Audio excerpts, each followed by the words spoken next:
Hello, I'm Sebastian. Welcome to Nine Nar Trees podcast. Today, I will summarize and review the book. The Brothers. Karamazov is Fyodor Dostoevsky's final novel and a landmark of psychological realism, moral philosophy, and spiritual inquiry. Set in a provincial Russian town, the story revolves around the turbulent Karamazov family, a corrupt and irresponsible father and his three very different sons. Their conflicts over money, inheritance, and love gradually widen into questions about faith, doubt, freedom, and responsibility. When a shocking crime fractures the town and draws public attention, private resentments become a courtroom spectacle, and each brother's worldview is tested under pressure. Dostoevsky uses this family drama to explore what people owe one another, how guilt can spread beyond clear legal definitions, and whether moral truth can survive in a world of suffering. The novel is celebrated not only for its suspenseful plot, but for its intense interior monologues, vivid social scenes, and lasting arguments about God, justice, and the human heart. I will give you key takeaways from this book. Firstly, a family conflict that becomes a moral laboratory.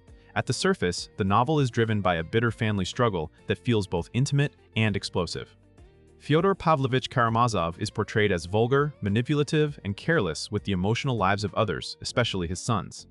Each son is pulled into a web of resentment and longing shaped by abandonment, social humiliation, and competing claims over money and affection. Dostoevsky turns this domestic chaos into a testing ground for ethical questions. What does a parent owe a child, and what does a child owe a parent who has failed them? The Karamazov household becomes a place where love, disgust, pity, and revenge exist side by side. The tensions are heightened by rivalry over inheritance and romantic interests, but the deeper conflict is about recognition and dignity. Characters keep trying to prove that they matter, that their suffering counts, and that their version of justice should prevail. This produces an atmosphere where motives blur and anger becomes contagious. The family story is not just background, it functions as a moral experiment showing how personal wounds can distort judgment, invite cruelty, and make even decent people complicit in wrongdoing. Secondly, three brothers, three paths, faith, doubt, and desire. The three brothers embody contrasting approaches to life, and the novel gains power by letting these approaches collide rather than neatly resolve. Dmitri is driven by passion, honor, and impulse, often swinging between generosity and self-destruction. Ivan is intellectual, skeptical, and tormented by the implications of a world where suffering exists without obvious moral accounting. Alyosha is the spiritual center, shaped by monastic influence and a longing to live with compassion, humility, and practical love. Dostoevsky does not present these as simple labels, because each brother contains internal contradictions. Dmitri's chaotic behavior coexists with intense moral sensitivity. Ivan's rational critique of religion is paired with a deep emotional vulnerability and fear of what his ideas might unleash. Alyosha's faith is tested by grief, disappointment, and the messy realities of human behavior outside spiritual ideals. By structuring the narrative around these contrasting temperaments, the novel asks readers to consider whether truth is found in reason, in lived empathy, or in the raw honesty of desire. The brothers also illustrate how worldview shapes action. Beliefs are not abstract positions but forces that influence responsibility, self-control, and the capacity to forgive. Thirdly, suffering, God, and the problem of moral meaning. A central thread of the book is its confrontation with suffering, especially the suffering of the innocent, and the challenge this poses to faith and morality. Dostoevsky stages debates that go beyond personal piety and enter the terrain of philosophical protest. If the world includes cruelty, injustice, and the pain of children, what kind of moral order can be affirmed? The novel does not treat religion as mere comfort. It treats it as a claim about reality that must withstand the harshest evidence. Characters struggle with whether redemption is possible, whether forgiveness is morally serious, and whether love can answer the weight of human misery. Yet the narrative also insists that abstract arguments cannot replace lived responsibility. Instead of offering a neat solution, Dostoevsky shows how people respond differently when confronted by tragedy. Some become cynical, some become brutal, and some try to transform pain into service.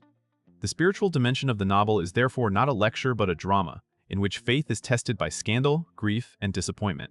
The reader is invited to sit inside the tension between moral outrage and the desire for reconciliation, and to ask what kind of hope is credible without denying reality. Fourthly, guilt, freedom, and the idea of shared responsibility, the brothers. Karamazov is famous for expanding guilt beyond legal definitions. Even when one person commits a specific act, Dostoevsky suggests that the conditions leading to it may be distributed across many lives: neglect, cruelty, temptation, cowardice, and spiritual indifference.